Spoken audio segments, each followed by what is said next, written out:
ฝนตกผมชอบเวลาฝนตกถ้าไม่นับเรื่องที่ต้องเดินตากฝนผมชอบเสียงของมันทำให้รู้สึกสงบแต่บางทีมันก็ดังเกินไปนอกจากเสียงฝนตกผมคิดว่ามันมีอะไรที่มากกว่านั้น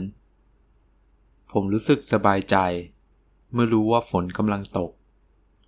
ผมไม่แน่ใจว่าเพราะอะไรมันอาจเป็นประสบการณ์หรือเหตุการณ์ที่ตัวผมเองก็จำไม่ได้นั่นทำให้ผมคิดว่าเมื่อฝนตกผมกำลังนึกถึงความรู้สึกในอดีตแล้วมันทำให้ผมรู้สึกอบอุ่นข้างในเหมือนเวลาที่คุณนึกถึงความรู้สึกสมัยเด็กๆแล้วภาพทุกอย่างดูเหมือนจะเป็นสีซีเปียอะไรแบบนั้นเหตุการณ์บางอย่าง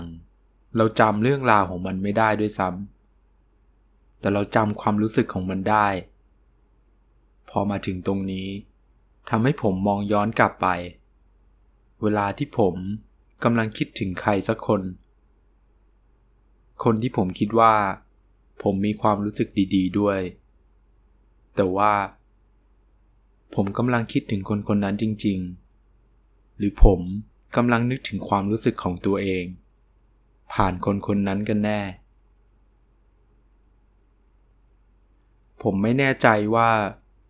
ในตอนที่ผมกำลังนึกถึงใครผม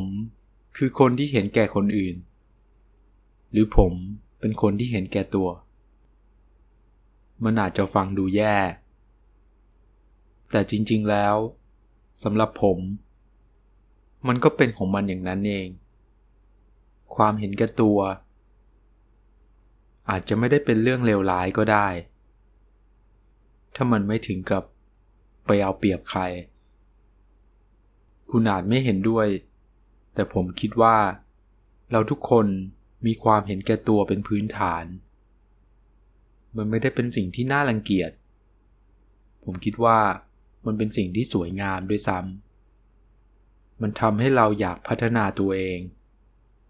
อยากอยู่ในที่ที่ดีๆอยากเจอเรื่องราวดีๆอยากมีความรู้สึกดีๆเหมือนกับที่ผมยังเก็บความรู้สึกดีๆเอาไว้ให้ได้นึกถึงเวลาที่ฝนตกลงมา